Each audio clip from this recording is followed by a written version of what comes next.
Everybody asking how we doing, say we good. Don't need no one to tell me how to live just like they would. It ain't their business, but they in it, I don't know why. Revolved around my life after I found another.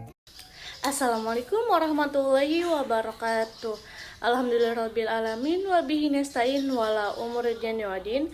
Wassalatu wassalamu ala asrafil anbiya'i wal mursalin wa ala alihi wasahbihi ajmain amma ba'du.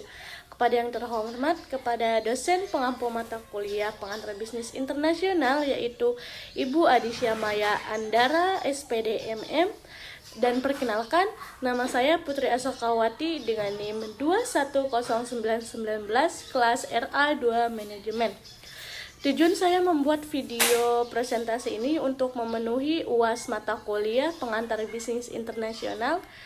Baik, langsung saja saya akan mulai presentasi yang pertama dengan judul Strategi Bisnis Internasional.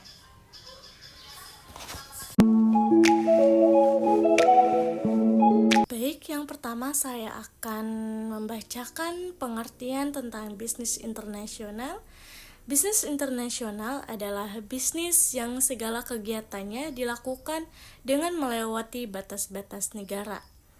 Tidak hanya dalam hal perdagangan saja, namun juga di bidang manufaktur maupun industri jasa yang berkembang di berbagai bidang seperti transportasi, pariwisata, konstruksi, komunikasi massa, periklanan, perbankan, perdagangan besar, dan perdagangan eceran.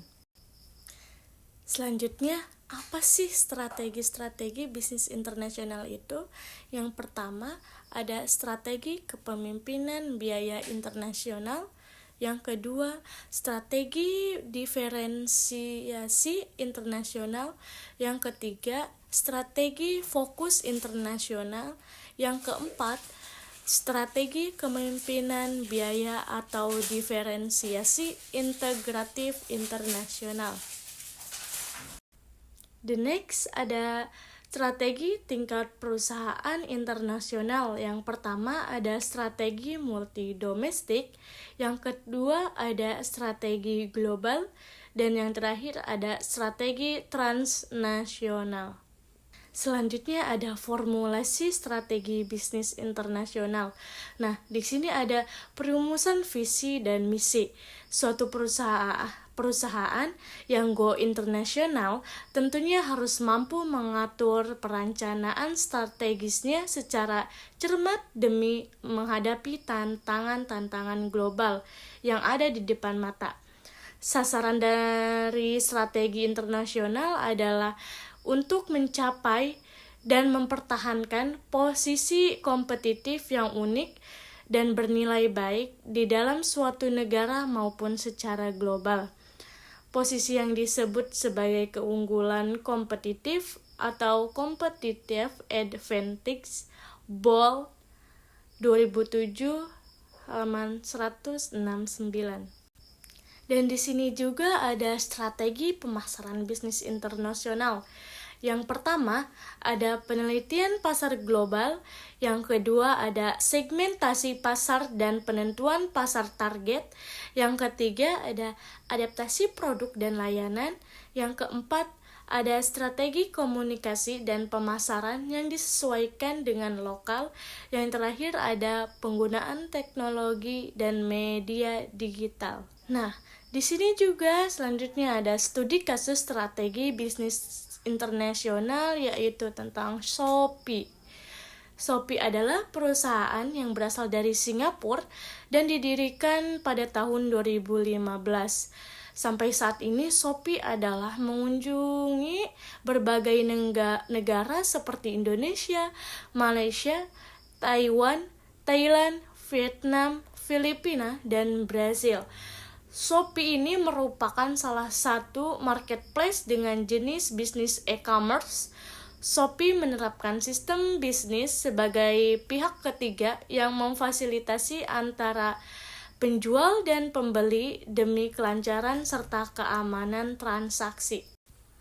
Nah, berikutnya di sini ada strategi tentang marketing Shopee. Yang pertama dengan cara strategi mengikuti tren. Yang kedua, memilih media yang tepat untuk promosi. Yang ketiga, memiliki target pasar yang jelas. Yang keempat, jaminan harga murah. Proses perencanaan, penetapan harga, dan periklanan barang atau jasa perusahaan kepada pelanggan juga sangat berpengaruh terhadap perkembangan perusahaan.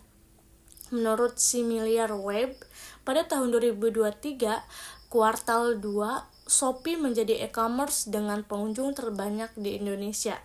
Nah, di sini kita ada contoh tentang iklan Shopee. Shopee Pipi, Shopee Pipi, Shopee 99.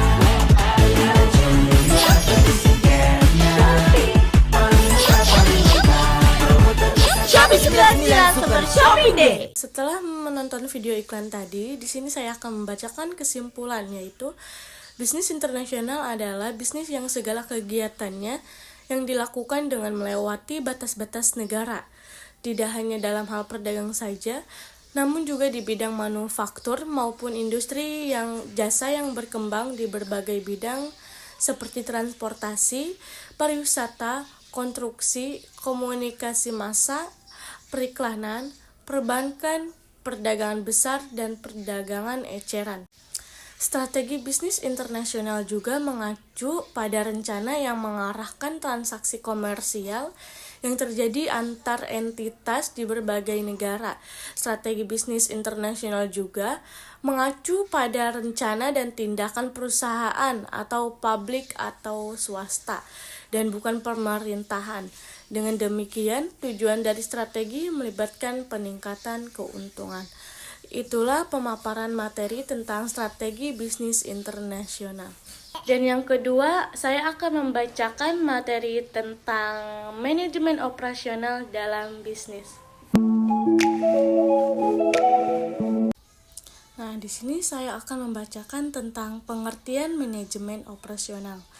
Manajemen operasional adalah bagian manajemen yang erat kaitannya dengan mengawasi, merancang, dan mengendalikan kegiatan produksi.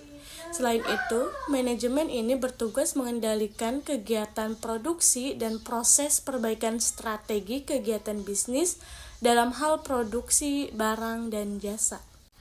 Di sini juga manajemen operasional memiliki ciri-ciri, yaitu yang pertama memiliki tujuan memproduksi barang dan jasa, yang kedua masih sama, yang ketiga adanya sebuah mekanisme pengendalian terhadap sebuah operasi.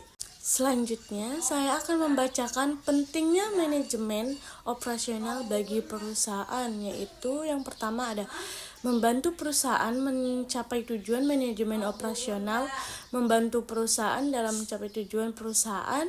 Manajemen ini harus bisa memastikan semua kegiatan perusahaan berjalan semestinya. Selanjutnya, membantu meningkatkan produktivitas pekerja. Manajemen operasional membantu pekerja lebih produktif. Manajemen operasional sebagai penanggung jawab manajemen ini berkewajiban melatih dan mendidik pekerja. Di sini juga ada tujuan manajemen operasional dalam bisnis internasional. Yang pertama, ada manajemen ini bertujuan meningkatkan efisiensi perusahaan atau dikenal juga dengan efisiensi.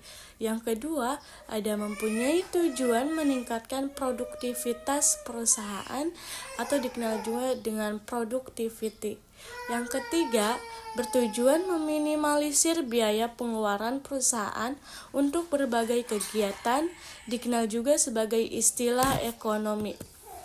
Dan yang keempat ada memiliki tujuan meningkatkan kualitas perusahaan atau dikenal juga dengan quality.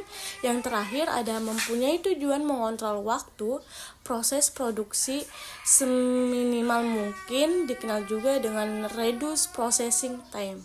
Nah, manajemen operasional juga memiliki unsur pokok, yaitu yang pertama, continue, ialah unsur pertama berarti bahwa manajemen operasi tidak berdiri sendiri, melainkan selalu berinteraksi dengan unsur lainnya. Yang kedua, yaitu efektif. Unsur kedua ini menunjukkan bahwa setiap tugas harus dilaksanakan dengan akurat dan optimal mencapai hasil yang sesuai dengan target yang diinginkan. Yang ketiga ada efisien, yaitu unsur ketiga ini dalam lingkup manajemen operasional diperlukan kemampuan untuk bekerja secara efisien untuk mengoptimalkan pemanfaatan sumber daya dan mengurangi pemborosan. Yang keempat ada tujuan, yaitu unsur keempat merupakan aktivitas manajemen operasi yang harus memiliki sasaran yang jelas seperti menghasilkan produk sesuai dengan rencana yang telah ditetapkan. Dan yang terakhir saya akan membacakan kesimpulan tentang manajemen operasional dalam bisnis, yaitu manajemen operasional merupakan suatu usaha pengelola secara maksimal pengguna seluruh faktor produksi yang ada, baik itu tenaga kerja, sumber daya manusia, mesin, peralatan, raw material atau bahan mentah, dan faktor produksi yang lainnya dalam proses transformasi untuk menjadi berbagai macam produk, barang, atau jasa. Nah, itulah pemaparan materi yang kedua yang berjudul manajemen operasional dalam bisnis. Nah, mungkin cukup sekian yang dapat saya sampaikan. Saya berharap hasil presentasi yang saya berikan bisa bermanfaat untuk yang baik menonton. Bila merasa ada kekurangan dan kesalahan, saya meminta maaf karena kesempurnaan hanyalah milik Allah. Wassalamualaikum warahmatullahi wabarakatuh.